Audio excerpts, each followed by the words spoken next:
Bom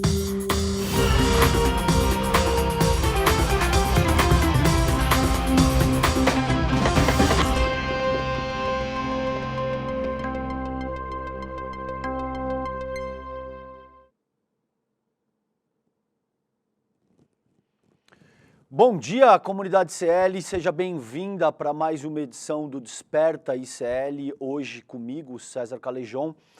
Agora 7 horas em ponto desse dia 18 de julho de 2025, sexta-feira, sextou, como diz o meu queridíssimo Chico Pinheiro, sexta-feira é vida que segue, tá bom? Então muito bom dia para você. Tá acordando aí nessa sexta-feira, ainda tá na cama, ou já tá no carro, indo pro trabalho, preparando o café da manhã, né? Se preparando para saber o que está acontecendo nesse mundão de, meu Deus, não é pouca coisa. Tem Trump redobrando a aposta, o Lula em pronunciamento em rede nacional, fazendo uma fala bastante forte, no sentido de defender a soberania do Brasil contra os ataques do Donald Trump e do bolsonarismo. Tem Congresso indo de férias agora eles vão descansar um pouco, depois de botar uma pauta bomba de 30 bi na cabeça do governo federal, agora eles vão descansar um pouquinho porque sabe como que é, né? Vamos falar a respeito disso tudo um pouco, vamos falar do caso de Jeffrey Epstein. Nos Estados Unidos a coisa está feia pro Donald Trump, existe uma associação forte sendo feita com o notório pedófilo, o Jeffrey Epstein, como vocês sabem, a gente vai trabalhar um pouco isso também. E trago atualizações de Gaza, como eu disse para vocês, enquanto eu tiver uma vírgula de energia no meu organismo, eu vou continuar denunciando o genocídio, a limpeza étnica do povo palestino a cada pequena oportunidade que eu tiver acesso a qualquer microfone que seja, tá bom?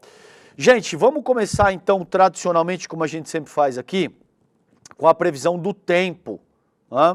Tendência de chuva para 10 dias no Brasil. A gente vai dar uma olhada aqui na previsão detalhada. A chuva é da Metsul, tá? Meteorologia. Essa publicação saiu na madrugada aí, ontem, fim do dia.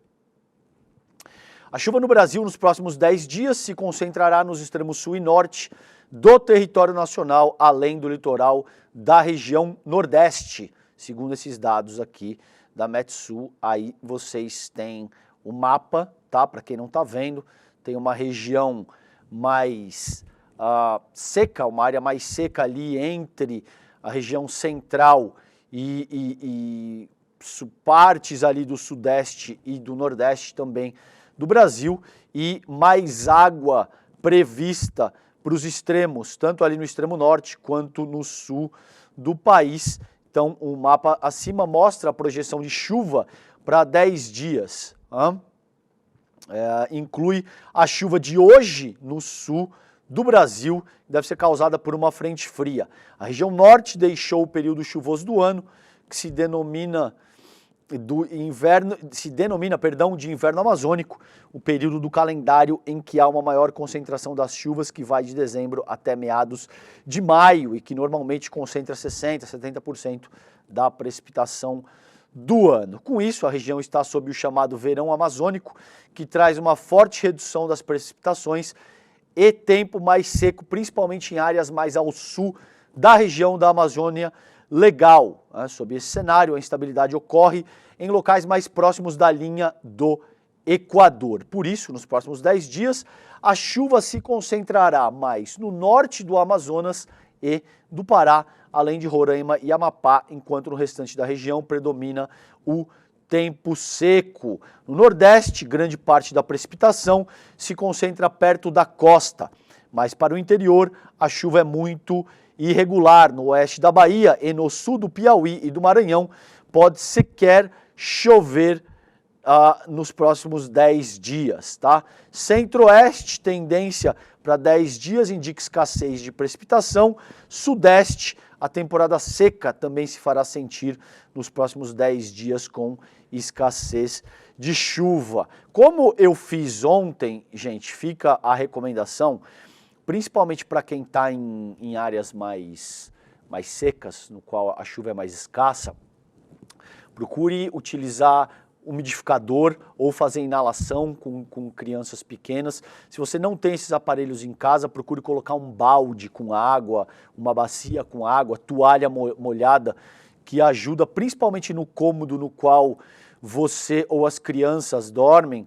Isso ajuda a aumentar um pouco a relatividade do ar, né? A umidade relativa do ar, perdão, e ajuda a respirar melhor. Uma série de doenças, quem já tem problema crônico nas vias respiratórias e tal, nessa época do ano sofre muito, então fiquem atentos porque isso é de fato uma questão pública de saúde, tá bom?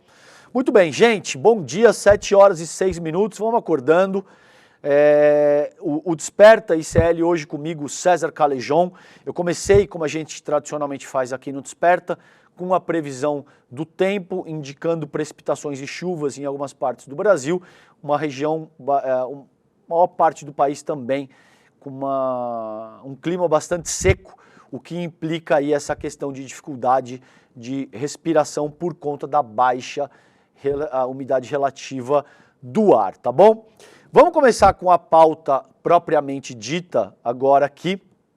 A gente tem o iclnoticias.com.br, você já sabe, a nossa comunidade já sabe, acessem todos os dias pela manhã, começou o dia, vai lá, iclnoticias.com.br, melhor conteúdo jornalístico, sociológico também, de análises, né? Time de craque que a gente tem no site ICL Notícias, sob o comando do queridíssimo Chico Alves, tá bom? Eu vou ir tomando um pouquinho de água aqui, porque aqui em São Paulo tá seco demais o ar, gente. A garganta seca, que é algo tenebroso, tá? Bom, vamos lá. Em vingança contra o governo, Câmara tira 30 bilhões da saúde e educação e repassa ao agro. Eu trouxe isso aqui para vocês ontem, né? Fiz análise de que se tratava de uma pauta bomba, imediatamente, já dava para entender o que estava em curso ali. E são processos análogos ao que aconteceu, por exemplo, ali, a partir de 2014, quando Aécio Neves e aquela turminha não aceita a derrota para Dilma, e passam a sistematicamente sabotar o governo de todas as formas possíveis, utilizando, inclusive, pautas bombas. Né? E aí vocês lembram o que fez o Eduardo Cunha em seguida, no sentido de começar esse processo de esvaziamento do poder executivo para, de alguma forma, empoderar cada vez mais o legislativo. Chega o que a gente tem aí 10, 12 anos depois, uma forma de governo congressual, um tipo de parlamentarismo orçamentário, como eu disse para vocês ontem, tá? Então, vamos ao texto. Esse texto foi publicado agora há pouco, 5h39 da manhã, pouco menos de 2 horas atrás. A Câmara dos Deputados aprovou, na noite da última quarta-feira, um projeto de lei que autoriza o uso de até 30 bilhões do Fundo Social, composto por recursos provenientes da exploração do pré-sal, ou seja, recurso seu, meu, nosso, do povo brasileiro. Para quitar dívidas de produtores rurais atingidos por calamidades públicas. O Leandro Demori vem falando muito disso, como é evidente que existe, sobretudo o pequeno produtor agrícola, sem dúvida que ele merece o apoio do Estado brasileiro, sem dúvida que cabe algum tipo de subsídio, principalmente tendo em vista possíveis estragos que foram causados por condições climáticas, não tenho a menor dúvida disso. Mas o que acontece muito não é o caso, é o médio e o grande produtor, um cara que já tem todo tipo de recurso financeiro, viaja de jatinho para cima e para baixo, e aí ainda quer botar a mão no erário, né, na coisa pública brasileira, para ter acesso a todo tipo de benefício. Aí, de fato, é complicado. Né? Uma classe que já é absolutamente privilegiada em todos os sentidos, de lei Candir a todo tipo de tratamento único e exclusivo. Muitos desses, inclusive, são os mesmos que têm a cara de pau e a desfaçatez de falar em comunismo, Bolsa Família, que você não pode dar o peixe, você tem que ensinar a pescar, etc. e tal. Essa conversa fiada, essa conversa mole aí que vocês estão cansados de saber, tá bom? Então, continuando aqui, o Fundo Social é destinado a financiar iniciativas de saúde, educação e meio ambiente, coisas que são garantidas constitucionalmente, inclusive. Nosso texto, o texto da Carta Magna garante isso como direito fundamental ao cidadão brasileiro, entre muitas outras coisas, tá? Mas no que cabe nessa altura da análise. A medida foi duramente criticada por membros da base governista. O líder do PT na Câmara, o Zé Guimarães, classificou a proposta como uma bomba, sacando o impacto fiscal bilionário que ela pode causar. Esse é o único objetivo, esse é o objetivo precípuo, pelo menos, de uma iniciativa como essa. A votação ocorreu poucas horas após Lula vetar o projeto que aumentaria o número de deputados federais, iniciativa que tinha apoio direto do presidente da Câmara, o Hugo Mota. O veto intensificou a tensão entre os poderes executivo e legislativo, porque, evidentemente, o legislativo está querendo governar o país e a figura que fica na direção da mesa diretora da Câmara, né, o presidente da Câmara, se acha um tipo de primeiro-ministro hoje no país. É ele que vai decidir a alocação de dezenas, talvez centenas de bilhões de reais em recurso. É ele que quer efetivamente mandar no país sem ter a legitimidade soberania do voto popular, né? Porque o Lula teve 60 milhões de votos para exercer tal função. Não é uma questão de gostar ou deixar de gostar, a questão é infinitamente mais complexa do que isso. Agora, você não pode ter 150, 200, 300 mil votos e achar que você está apto a exercer a função de presidente da República. Tem algo de errado que não está certo aí, tá bom? Bom, o governo fala em traição e quebra de acordo da Câmara, o que já se tornou uma estratégia recorrente, principalmente com o Hugo Mota agora. No entendimento do Palácio do Planalto, a aprovação do projeto contrariou um acordo previamente costurado com ministros para adiar a pauta. Segundo Guimarães, o relator da proposta, o deputado Afonso Ram, havia se comprometido a debater o texto com mais calma, após reuniões com o ministro da Casa Civil, Rui Costa, e com o ministro da Agricultura, o Fávaro. Abre aspas, isso aqui é do Guimarães, Zé Guimarães. Isso não é correto. O deputado procurou os ministros, disse que a negociação estava boa, havia um entendimento, foi rompido, afirma o Guimarães durante a sessão, tal. Ele lamentou o desgaste na relação com parlamentares da Frente Parlamentar da Agropecuária que apoiaram a proposta. Evidentemente, você pode imaginar que a Frente Parlamentar do Agro está super feliz com esse tipo de coisa. É aquele meme do briguem desgraçados que cai mais no nosso bolso, tá? E a gente sabe que deputado de centrão é uma criatura, né, profundamente fisiológica, está muito preocupado com qualquer outra coisa que não seja poder, cargo, projeção política e coisa que o valha, tá? Uso de verba de áreas essenciais é alvo de crítica, então tá aí. Você pode imaginar que o principal ponto da discórdia entre os petistas e o desvio da finalidade original do Fundo Social, que foi criado para financiar áreas prioritárias como educação, saúde, cultura, habitação e meio ambiente, trouxe o Lindbergh Farias a fazer essa fala, essa crítica. Estamos falando de 30 bilhões de reais que sairão de políticas públicas fundamentais para cobrir parcelas vencidas e a vencer de dívidas rurais. Isso é gravíssimo, isso é uma bomba, tá? Então vocês podem imaginar que o objetivo é esse mesmo. A gente viu o Ciro Nogueira uma figura notória aí do Centrão, uma liderança, numa conversa com a Faria Lima. A gente trouxe aqui no jornalismo do ICL, o Ciro Nogueira orientando, conversando ali com a Faria Lima, dizendo, olha, o governo acabou, a gente vai deixar o Lula sangrando em praça pública, porque ele tem 30%, não é tão fácil conduzir um processo de impeachment, dar um golpe em cima do Lula, como foi feito com a Dilma Rousseff. Ele diz isso de forma explícita, não é algo tácito, que eventualmente a gente tenha que fazer um esforço de interpretação, não, ele disse isso.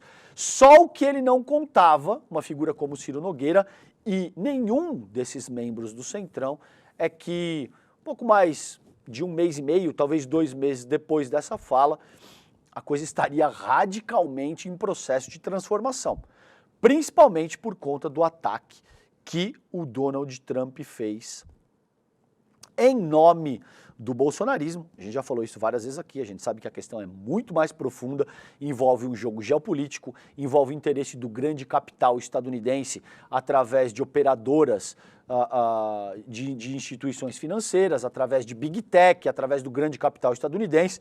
Isso já é um ponto pacificado, mas o Trump sistematicamente, de forma reiterada, fala em nome dos Bolsonaro. Ele fala que ele está fazendo o que ele está fazendo porque o Jair Bolsonaro estaria enfrentando um processo ilegal. A gente vai chegar nisso daqui a pouquinho. Essa é a principal pauta do programa de hoje. Eu vou mostrar para vocês a carta, a mais recente carta do Donald Trump. Eu vou mostrar para vocês a resposta do Jair Bolsonaro e eu vou rodar na íntegra para vocês daqui a pouco o discurso que o Lula fez ontem em cadeia nacional de rádio e televisão. Daqui a pouquinho vamos chegar lá, fica aí, tá bom? Bom, vamos para amarrar essa questão aí da pauta bomba e dessa nova dinâmica que não sei se estabelece, mas vem se tornando mais aguda ao longo do último período aí. Tem esse texto do Felipe Pereira, os colegas Felipe Pereira e Amanda Freitas, isso foi publicado hoje, agora há pouco, 5h30 da manhã, tá bom? No UOL, após pauta bomba, Congresso sai de férias em pé de guerra com o governo. Então começa hoje oficialmente o recesso parlamentar, os parlamentares descansam até o final do mês. Vida dura, essa gente, não, eles trabalham 3 dias por semana. Vocês acham que é fácil? Fazer escala 2x5? Fazer escala 3x4 na melhor das hipóteses, que eles ficam em Brasília mesmo ali, talvez de terça a quinta-feira. E assim, almoços, toda aquela sofisticação.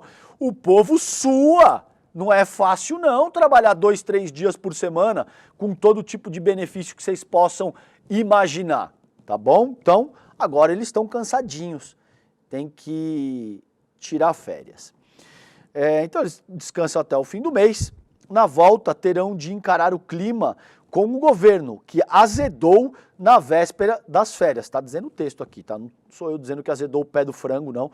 Dizendo que azedou na véspera das férias, com derrotas para ambos os lados, né? Também é verdade, gente, tá? Aqui entre nós só entre nós.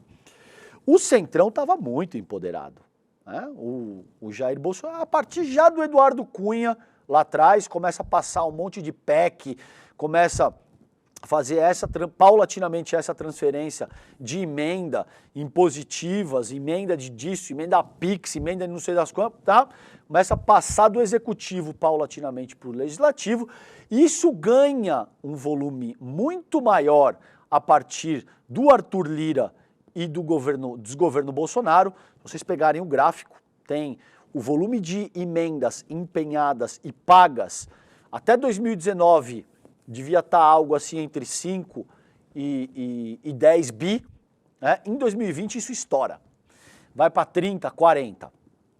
E aí a coisa chega onde estamos hoje, porque o Brasil foi desgovernado por uma criatura inepta, um cretino, lambedor de bota de gringo, e um cara que honestamente não tem a menor condição de gerenciar um negócio de pequeno porte. Você imagina colocar uma figura absolutamente despreparada, desqualificada como Jair Bolsonaro para chefiar o executivo de um país do tamanho do Brasil. Era óbvio que ele ia terceirizar isso. E aí acontece que cria-se essa dimensão de governo congressual, como eu digo aqui para vocês, é um termo definido pelo Cláudio Couto, tá? Muito bem. Então, gente, a questão não é de hoje. A questão não é de hoje. O fato é que o Legislativo está querendo, sim, usurpar funções e prerrogativas que são constitucionalmente reservadas ao Poder Executivo. E aí o Poder Executivo chegou a um momento, o Executivo, o governo Lula, negociou e conciliou até não dar mais. Né? Assim, todo tipo de diálogo, porque quando você vê uma figura como Mota, ou como o Alcolumbre ou o Lira falando, eles têm aquela vozinha doce, eles falam muito diálogo, muita serenidade, muita parcimônia. O discurso deles e o léxico vão ao encontro disso. Mas não tem nada disso. Se a gente estabelece um processo de chantagem, e o que eles chamam de diálogo é dinheiro. É simples assim. E aí chegou um momento em que eles estavam tão autossuficientes, o governo estava numa baixa de popularidade, sem recurso a empregar, para além do que já teria que ser disposto em caráter obrigatório. E a situação estava tão absurdamente favorável a essa gente, que eles acreditavam que eles iam poder ter o que eles queriam sem ter que sequer negociar. Isso é o que está em jogo aí. Veja, não é que não, eu vou ter o que eu quero, mas eu preciso ter um pouco de paciência, de construir consenso, ser capaz de dialogar para determinar um denominador comum. A coisa estava tão tranquila para eles, meu povo, que eles nem esse processo, sabe assim? Quando você já chega irritado, você diz o seguinte, vamos fazer o seguinte, vamos adiantar o plantão aí e evitar a fadiga, porque você não tem nada para negociar. Então eu vou fazer do jeito que eu quero e você calha a boca. Basicamente o Centrão estava desse jeito. Aí o que aconteceu? O Hugo Mota, né, vem e dá uma facada nas costas do governo, considerando aquilo que estava combinado. Como vocês sabem, acho que é do Brizola essa frase, a política adora a traição, mas odeia o traidor. Era algo que, a despeito de tudo o que faz, e a gente sabe o que faz, o Arthur Lira não faria. Ele estava combinado, ele iria manter o que estava combinado. O Hugo Mota achou por bem enfiar a faca nas costas do governo. De uma forma cínica, sorrateira e na calada da noite. Pautou a questão do IOF, foi para cima para derrubar o decreto e aí a coisa azeda. Aí o negócio estoura na cara dele e ele se vê meio que, opa, não era essa a reação esperada, a gente achou que a gente estava com muito mais força. Aí começa-se um processo de judicialização, porque como o Lula disse, bom, se eu não recorro à Corte Constitucional do país, eu não governo mais. E isso fica a critério do Centrão, a exemplo do que fez o Jair Bolsonaro, que não tinha nenhum interesse, nenhuma capacidade para governar, para além de ficar vendendo fumaça com pauta moral, com populismo penal, com dogma religioso e esse tipo de estupidez, tá bom? Bom, esse é o contexto, como vocês sabem, então vamos lá. O Lula vetou o aumento de vagas de deputados, e aí começa esse embate, porque o Lula também percebeu que, não, então vamos para cima que o jogo dá para encarar. Na quarta-feira, dia de intensas votações, o petista vetou o projeto que aumenta de 513 para 531 o número de cadeiras para deputados, que passaria a valer a partir das eleições de 26. O projeto é extremamente impopular, segundo uma pesquisa da Quest, 85% dos entrevistados disseram ser contra a proposta, que tem um custo anual de mais de 64 milhões de reais, tá? E aí vem essa questão de que no mesmo dia o ministro Alexandre de Moraes do STF validou o decreto do governo que aumenta a alíquota do IOF, deu uma derrota para o Congresso a despeito de ter mantido a questão lá que eu trabalhei com vocês da antecipação dos bancos, do custo, tem um nome específico que eu não vou lembrar de cabeça agora aqui, mas que diz respeito à antecipação que bancos fazem, custo... não vou lembrar agora de cabeça, perdão, muita coisa, mas o tipo de antecipação que os bancos fazem pro varejo, tá? Aí, modo pauta bomba ativado, foi o que eu disse ontem logo de cara. Em resposta a essa sequência de reveses, o Congresso veio para a briga. Os deputados aprovaram, por 346 votos contra 93, o projeto que dá até 30 bilhões em crédito para o agronegócio. Que é um escárnio, pô. Sabe, se tem alguém que não precisa de mais subsídio e de mais incentivo nesse país, é o agronegócio. Mas ainda aquilo que a gente falou, ainda se for um pequeno agricultor, se for um projeto orientado à agricultura familiar, muito bem. A gente sabe que não é o caso. A gente sabe que o que está em jogo aí são os interesses da Federação Parlamentar, do agronegócio, da FPA, da CNA. O Demore leu ontem aqui, se eu não me engano, no N1, o posicionamento da CNA, tá bom? Então, assim, é isso. O que está em curso aí é essa dinâmica de embate entre o Congresso Nacional e o governo, que tentou conciliar e tentou estabelecer o consenso, assim, de todas as formas possíveis, a ponto de irritar muita gente, inclusive que achava que esse enfrentamento já deveria ter se produzido antes. Quem não permitiu que isso seguisse no nível em que estava, em termos de negociação, foi o próprio Congresso Nacional, tá bom? Gente, isso dito, 7 horas e 27 minutos, ontem o Lula subiu o tom, né, percebendo o bom momento, né, percebendo a recuperação da sua popularidade e entendendo o espírito do tempo, considerando os ataques que o Trump vem promovendo contra o Brasil, o Lula foi ao ataque, né? Rede nacional de rádio e televisão, e eu quero mostrar para vocês, é um vídeo geralmente um pouco maior do que eu mostraria no Desperta para vocês, mas assim, isso é tão importante, e eu optei por mostrar isso na íntegra para vocês, deve ter algo entre 3 e 4 minutos, ô Sato, é isso aí? 3, 4 minutinhos, né? Tá bom. Então vamos rodar, prestem atenção, essa fala foi feita pelo Lula ontem, pouco antes do começo do Jornal Nacional, na Rede Globo, assim, quase que 8h30 da noite, e é um texto muito contundente, quero que vocês prestem atenção. Vamos ouvir o Lula. Minhas amigas e meus amigos, fomos surpreendidos na última semana por uma carta do presidente norte-americano anunciando a taxação dos produtos brasileiros em 50% a partir de 1º de agosto. O Brasil sempre esteve aberto ao diálogo. Fizemos mais de 10 reuniões com o governo dos Estados Unidos e encaminhamos em 16 de maio uma proposta de negociação. Esperávamos uma resposta. E o que veio foi uma chantagem inaceitável em forma de ameaças às instituições brasileiras e com informações falsas sobre o comércio entre o Brasil e os Estados Unidos. Contamos com um poder judiciário independente.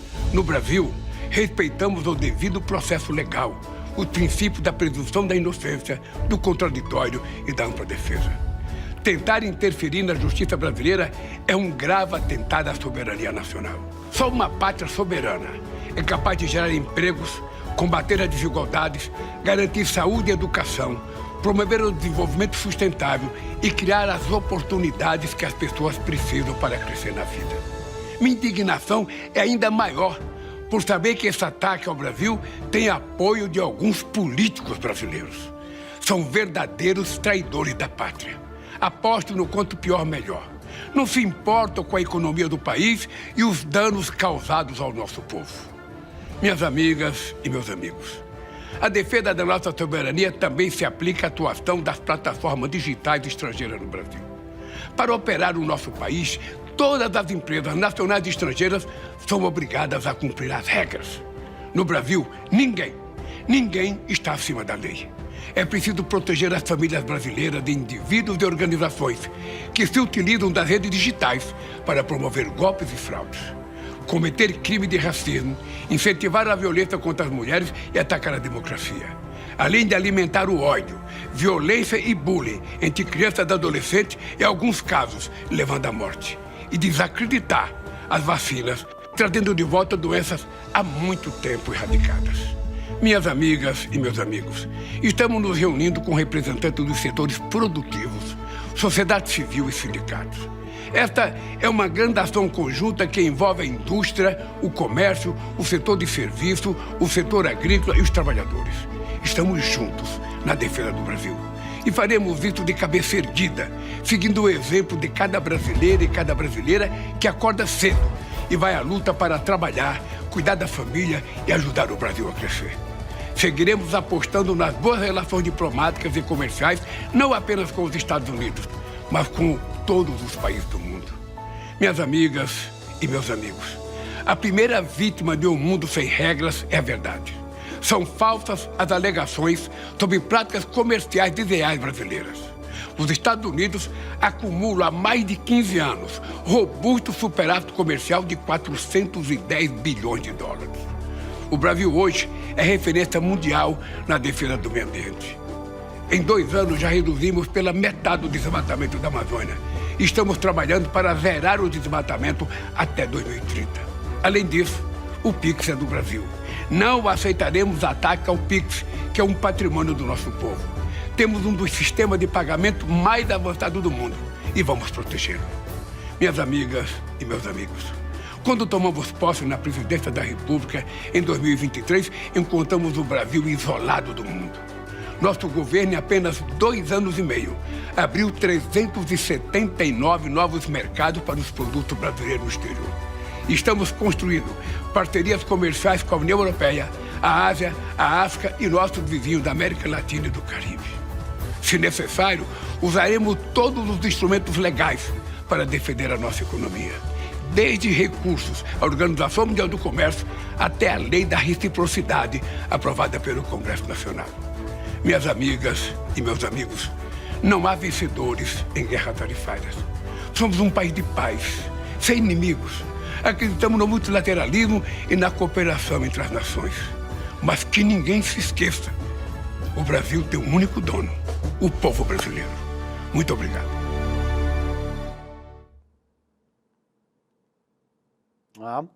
Então tá aí a fala importante do Lula, o dono do Brasil é o povo brasileiro e a nossa nação não vai se submeter aos desígnios de uma liderança estrangeira, qualquer que seja. A gente não vai deixar de usar Pix, a gente não vai abrir mão de um julgamento, o nosso sistema de justiça não vai se curvar àquilo que quem quer que seja diga. Pode ser presidente dos Estados Unidos, pode ser o Papa, pode ser sei lá, não importa. Quem tente exercer qualquer nível de ingerência direta dessa forma na nossa organização social, isso não vai acontecer. Não tem a menor chance. Tá? Então, quando o Lula diz que existiam negociações, naturalmente ele está falando de um nível técnico que se dava principalmente por pessoas e órgãos que estão aptos a exercer esse tipo de função. Em momento nenhum isso compreende a soberania do nosso funcionamento de justiça, a soberania do povo brasileiro, ou se a gente vai usar ou deixar de usar um tipo de solução tecnológica para pagamentos. Assim, é inacreditável que tenha um único brasileiro, por mais bolsonarista, sabe, que essa pessoa seja, que esteja sequer disposto a ponderar esse tipo de coisa. Aí, o seguinte, o Trump respondeu a Caroline Leavitt, que é a porta-voz da Casa Branca, respondeu dizendo o seguinte: o presidente certamente não está, falando do Trump, O presidente certamente não está tentando ser um imperador do mundo, que é o que o Lula disse, que olha, esse sujeito se comporta como um imperador do mundo e talvez a senhora Leavitt não saiba, mas o Trump já disse isso. Ele já disse isso. Ele disse, no meu primeiro termo, eu fui presidente dos Estados Unidos, agora eu mando no mundo. Abre e fecha aspas. O Trump disse isso. Tá? Então, ele é um presidente forte dos Estados Unidos da América e também é o líder do mundo livre. Mundo livre, cara. Que conversa furada. Veja, durante décadas, quase um século agora, os Estados Unidos foram capazes de vender essa ideia de mundo livre, de que as democracias liberais burguesas são a única forma de organização social legítima que respeita a pluralidade e a soberania do povo, do voto popular e tal. Uma baita balela.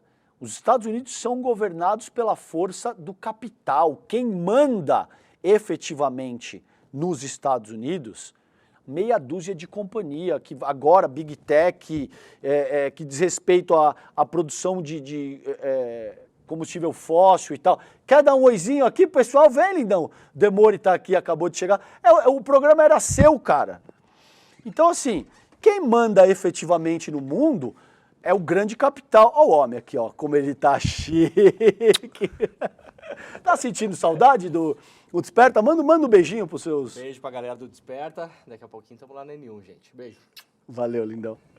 Então, assim, essa conversa de mundo livre já era um papo furado, lascado, né? Porque a gente sabe que coisa nunca funcionou assim.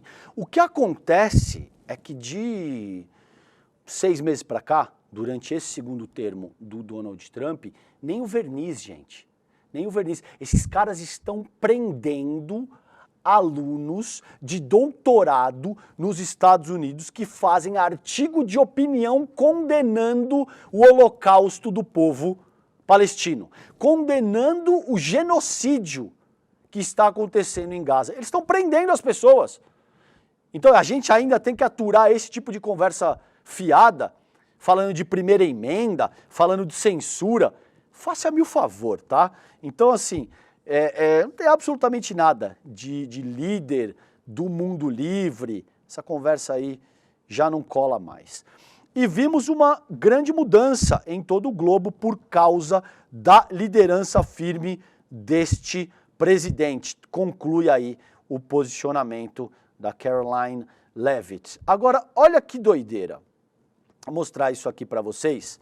Isso aqui foi publicado pelo Jamil Chad, nosso queridíssimo Jamil Chad, hoje, na madrugada, meia-noite e 52. Enquanto ataca a eleição no Brasil, Trump proíbe críticas a ditadores aliados.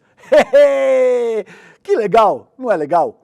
O tipo de líder do mundo livre, que é o Donald Trump, fala um monte, aponta o dedo para todo mundo, agora vai lá criticar o Bin Salman. O Bin Salman, vamos lembrar, né, que foi... é a liderança de um regime que matou o Jamal Khashoggi, o jornalista, esquartejado, tá? Ao que tudo indica, numa embaixada na qual estava rolando música clássica, enquanto o crime era cometido. E aí o governo do Trump instruiu seus diplomatas pelo mundo a não se pronunciarem mais sobre a eventual falta de transparência, fraude ou irregularidades em eleições em outros países, sempre que ficar determinado que o governo em questão responde a um interesse estratégico dos Estados Unidos. Olha que maravilha! Fica ainda vedado, o líder do mundo livre, fica ainda vedado comentar sobre os valores democráticos, entre aspas, de outros governos. Num telegrama enviado para todos os postos americanos pelo mundo, o secretário de Estado, Marco Rubio, orientou seus funcionários sobre como devem proceder a partir de agora. A ordem é simples. O interesse dos Estados Unidos de manter uma aliança com um governo deve ser prioridade e não seu posicionamento sobre a existência ou não de uma democracia ou direitos humanos. É curioso porque essa é a estratégia que os Estados Unidos utilizaram há quase 100 anos agora para criminalizar quem quer que seja.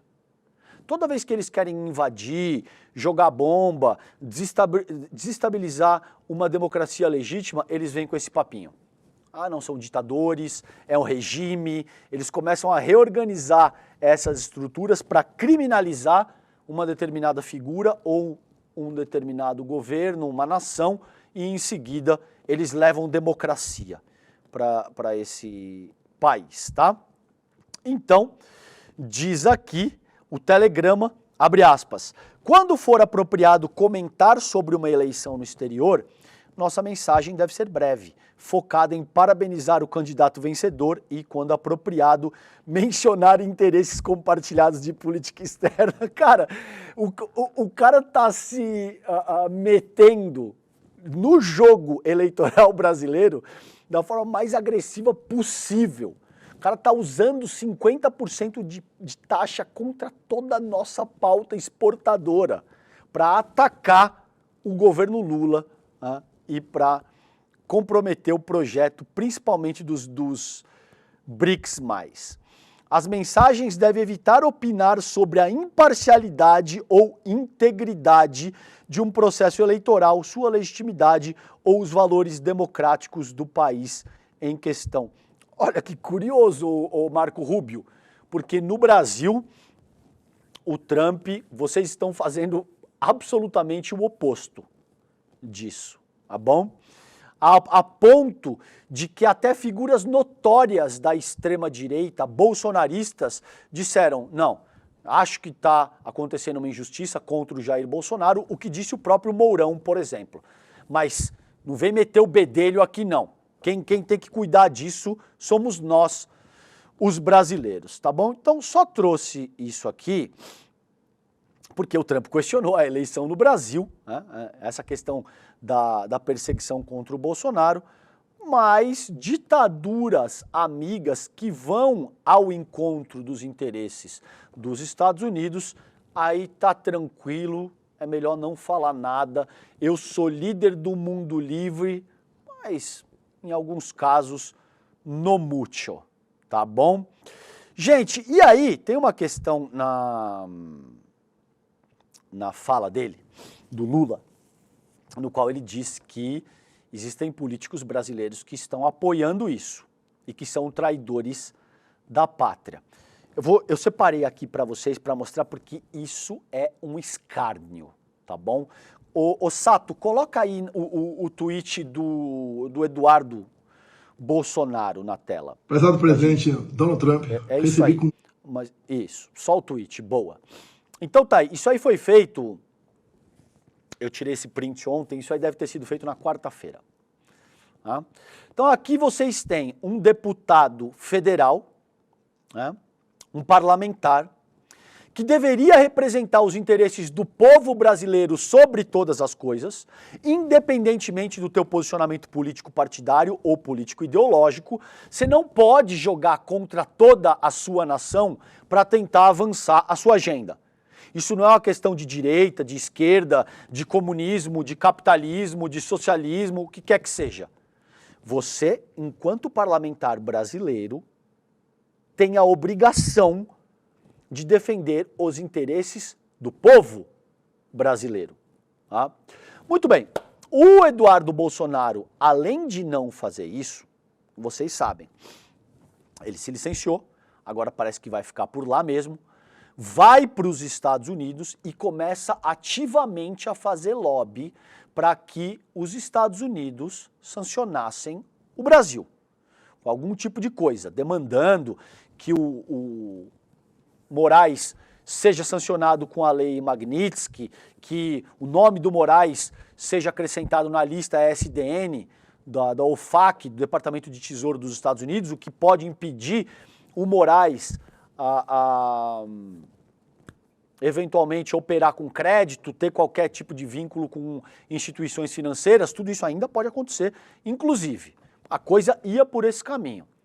Aí, de repente, o Trump veio com essa semana passada, anunciando taxas de 50% contra toda a pauta exportadora brasileira.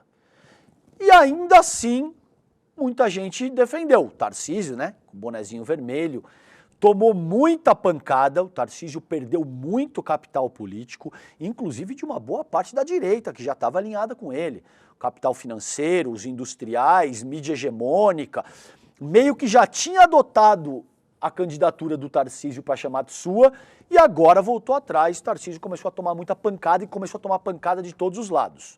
Porque os bolsonaristas fundamentalistas querem que ele apoie de forma irrestrita, mas tem muita gente no mercado e na direita que não quer, né? Que quer uma versão assim mais comedida. Agora, ainda assim, o Eduardo Bolsonaro veio com essa. Prezado presidente Donald Trump, Não, recebi com presidente Donald Trump, tagueando o presidente dos Estados Unidos, não jogou uma bomba nuclear no Brasil. Ainda. Ou seja, agora você tem efetivamente, não é a primeira fala que os Bolsonaro utilizam termo bomba nuclear para se referir numa ação que eles estão estimulando contra o Brasil. Flávio Bolsonaro já fez uma fala dessa, estabelecendo uma analogia com o que aconteceu no Japão, tá? Hiroshima e Nagasaki. Ele foi baixo e sujo nesse nível, né? E agora o Eduardo Bolsonaro fazendo lobby aberto para que uma nação estrangeira utilize artefato nuclear contra o seu próprio povo. Ó. Vamos dar uma olhada, a gente tem uma lei, o que diz respeito ao funcionamento do Estado Democrático de Direito no Brasil e eventuais atentados contra a soberania nacional. Sato, vamos dar uma olhada nisso?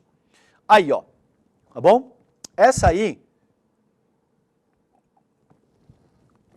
é a lei número 14.197 de 2021. Vocês sabem quem sancionou isso aí, não é? Substituindo uma lei anterior que, se eu não me engano, era de 1983. Não tenho certeza de cabeça assim, mas acho que esse é o caso. Olha só, pode passar, Sato, para a próxima. Olha o que diz essa lei 14.197, tá? Dos crimes contra o Estado Democrático de Direito, dos crimes contra a soberania nacional, negociar com governo ou grupo estrangeiro ou seus agentes com o fim de provocar atos típicos de guerra contra o país ou invadi-lo, pena, reclusão de 3 a 8 anos. Volta lá para o tweet do Eduardo Bolsonaro. Vocês acham que isso caracteriza incitar uma nação estrangeira num ato de guerra contra o Brasil ou não? O cara tá marcando, ele é um parlamentar eleito, teve uma votação expressiva, diga-se de passagem, ele pede para se licenciar, vai lamber a bota dos gringos e começa a soltar publicações na rede social dele, estimulando que o presidente estadunidense utilize força nuclear contra o próprio povo dele. Caracteriza? Se enquadra na tipificação que eu acabei de mostrar para vocês ou não? Porque se não se enquadra, faz o menor sentido ter qualquer tipo de lei dessa natureza no Brasil, tá? E aí, o Trump continua insistindo. Ele continua dobrando a aposta e ele vem insistentemente tocando nisso aí. Aqui, ó. Trump envia carta a Bolsonaro e diz que vai acompanhar de perto situação do Brasil. Você pode acompanhar de perto, você pode acompanhar de longe, você pode sentar no alambrado, você pode ir para o banheiro do estádio, o problema é seu. O Trump não é sequer um sujeito de direito na nossa ordem jurídica. Não tem função nenhuma, pouco importa de onde ele vai acompanhar ou qual é a opinião dele a respeito do tema, tá bom? Então, diz ele, este julgamento deve terminar imediatamente, você foi um líder altamente respeitado e forte, mentira, não é o caso, tá bom? Então, eu só quis trazer isso para vocês porque eu quero mostrar, essa carta foi, acho que ontem, tá? O Trump soltou essa outra carta. E aí o Bolsonaro respondeu, vamos dar uma olhada, Sato, você tem aí o VT na agulha pra gente dar uma olhada na resposta do Jair Bolsonaro, por favor, solta. Prezado presidente Donald Trump, recebi com muita alegria a sua carta pessoal interessada à minha pessoa. Nela, a sua preocupação com a liberdade de expressão. E também no tocante ao meu julgamento. Estou sendo julgado por um golpe de Estado, dado num domingo, sem tropa, sem armas, com a minha presença nos Estados Unidos. Algo completamente incrível. Um crime inexistente. Querem, na verdade, me alijar do processo político. Alijar a maior liderança de direita da América do Sul. E entendo que eleições sem oposição, e sim, é um golpe. E quero ler aqui o último parágrafo da carta de Vossa Excelência. É minha sincera esperança que o governo do Brasil mude de rumo. Pare de atacar os opositores políticos e acabe com esse regime ridículo de censura. Estarei observando de perto. Mas aí, presidente Trump, muito obrigado pela carta. Conte com a minha eterna gratidão. Muito obrigado. A vassalagem, né? A forma como ele se conduz quando ele está falando com o Trump, falta pouco ele se treme ali em deferência ao Donald Trump. É um negócio sem precedente. Assim, não, talvez alguns outros presidentes de direita foram sabujos, a gente sabe disso, tem uma foto clássica do Bill Clinton com a mão nas costas do FHC. Ok, agora, nesse nível, o que o Bolsonaro faz no sentido de lamber a bota do Donald Trump é algo tranquilamente sem precedente na história da nossa diplomacia. Não existe nada parecido com isso. Bom, o nível da argumentação dele denota que eles estão absolutamente desesperados, porque continuar insistindo com essa conversa de que eu não estava lá no dia 8 de janeiro, isso já foi exaustivamente explicado. O golpe não começou no dia 8 de janeiro, aquilo ali foi a consequência final de um processo e de um plano que foi minuciosamente orquestrado pelo Jair Bolsonaro e os seus asseclas ao longo dos anos. Teve tentativa de jogar ônibus em chamas em cima de ponte do Distrito Federal. Você teve invasão da PF, tentativa de invasão da PF quando da diplomação do Lula. Você teve invasão e quebra-quebra no Congresso Nacional no 8 de janeiro. Você teve terroristas bolsonaristas, George Washington armado até os dentes, tentando explodir artefato em área federal, no aeroporto, na véspera do Natal. Gente, isso teria matado muita gente. Dezenas, talvez centenas de pessoas, incluindo mulheres, crianças e tal. Então, assim, são terroristas, efetivamente tentaram dar um golpe de Estado, falharam miseravelmente porque falham em tudo que se propõem a fazer e agora estão se vendo às voltas com as consequências do crime cometido. Não tem absolutamente nada a ver com o governo brasileiro, que o governo brasileiro mude de rumo. O que está em curso é um julgamento. Isso tem a ver com o sistema de justiça nacional, tem a ver com a Corte Constitucional do país. Não tem absolutamente nada a ver com o governo brasileiro. Então, esse nível de argumentação, cada vez que o Bolsonaro abre a boca com esse nível de argumento e com essa linha discursiva, só deixa mais claro o quão comprometido ele está nesse processo e o quão desesperado e sem saída ele está para tentar defender, tentar argumentar de uma maneira minimamente mais decente e razoável, tá? E aí, a gente tem outro VT, Sato, que eu separei, não lembro agora de cabeça, acho que é isso, né? VT no... vamos mostrar, antes de entrar nisso aqui da pesquisa, vamos mostrar, tem mais um VT que vai ao encontro disso que eu estou colocando para vocês, que o Eduardo Bolsonaro faz outra fala nesse sentido. Vamos dar uma olhada, Sato, boa? Vamos colocar. Está muito mais fácil o Brasil fazer uma... Vamos lá, para usar a frase do Alexandre, está muito mais fácil um porta-aviões chegar no Lago Paranoá Deus quiser chegará em breve, né? Do que vocês serem recebidos com o Alckmin nos Estados Unidos. É muito mais fácil um porta-aviões estadunidense chegar no Lago Paranoá, em Brasília, e que em breve, se Deus quiser, chegará. Não tem nada mais explícito do que isso.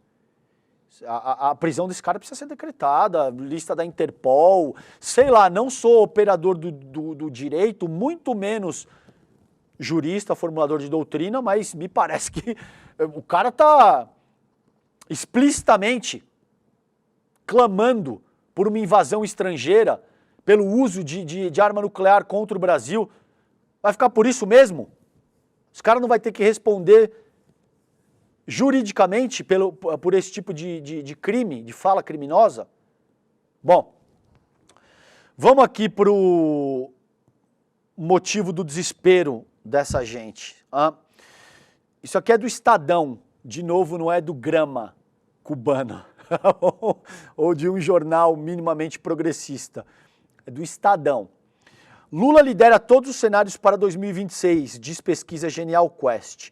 Michele Bolsonaro, Tarcísio de Freitas, Eduardo Bolsonaro foram testados contra o petista, que tem vantagem de 11, 17 e 16 pontos percentuais, nos respectivos cenários, tá? Então esse texto é da colega Karina Ferreira, tudo isso está publicado no Estadão e isso também ajuda a explicar boa parte do desespero, porque estão se vendo sem alternativa. Os caras estão vendo que, estava organizando uma saída ali com o Tarcísio, que o Eduardo também quer para ele, você tem outros bolsonaristas que estão disputando esse espaço, verdade que com menor eficácia, Ratinho Júnior, a despeito do sistema de comunicação que o pai opera, me parece que tem menos a projeção e competitividade nesse sentido. Zema, não preciso falar muito mais para vocês. Tarcísio é de fato o nome e também tomou uma pancada muito significativa com essa última jogada do Trump, porque é indefensável, é o que eu disse.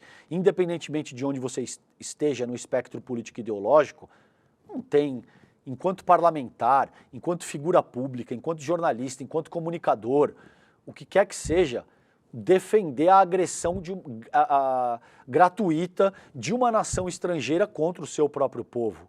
Aí não dá, cara, a não ser que você seja um bolsonarista fundamentalista absolutamente tresloucado desse.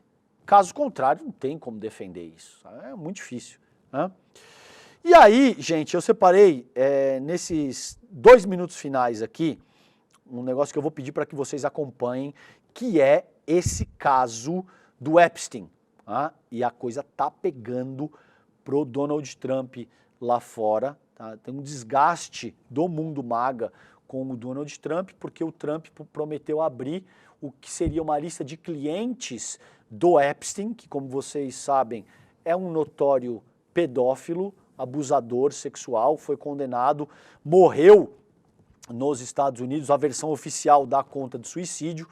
E aí, né, depois que sai a briga entre o Musk e o Trump diz que o próprio Trump e figuras como Steve Bannon estariam nessa lista do Epstein, e a Pam Bondi, que é a procuradora-geral dos Estados Unidos, diz que já estava para soltar o material, volta atrás e começa a dizer que não tem material nenhum e que é para deixar quieto essa história. Então tudo isso está em curso nesse momento e existe um desgaste. O próprio Bannon disse que, olha, se a gente perder 10% do movimento MAGA, a gente perde 40 assentos no midterm elections, que são as eleições de meio termo ano que vem nos Estados Unidos. Então isso está preocupando demais. Gente, minuto final, eu quero pedir para vocês aqui, assinem o manifesto Somos 99%.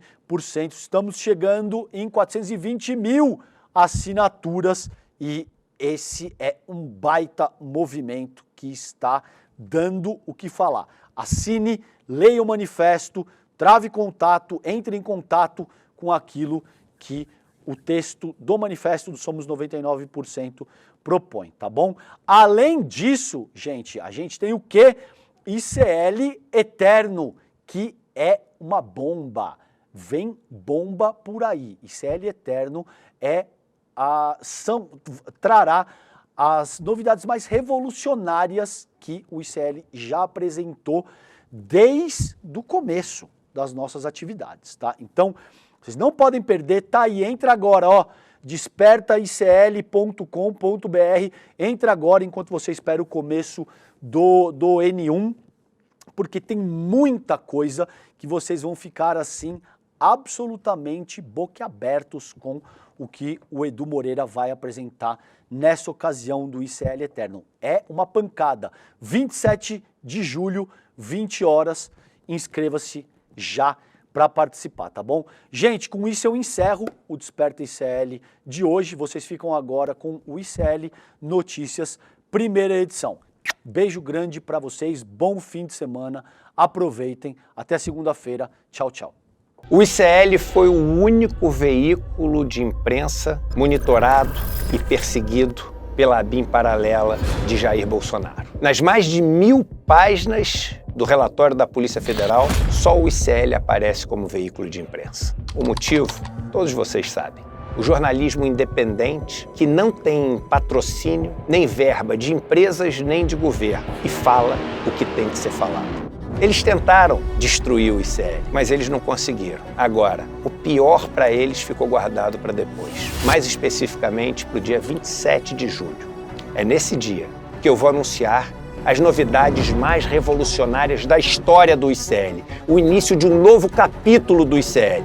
E se o ICL já tirava o sono dessas pessoas antes, depois do dia 27, elas vão ver o tamanho do problema que elas compraram.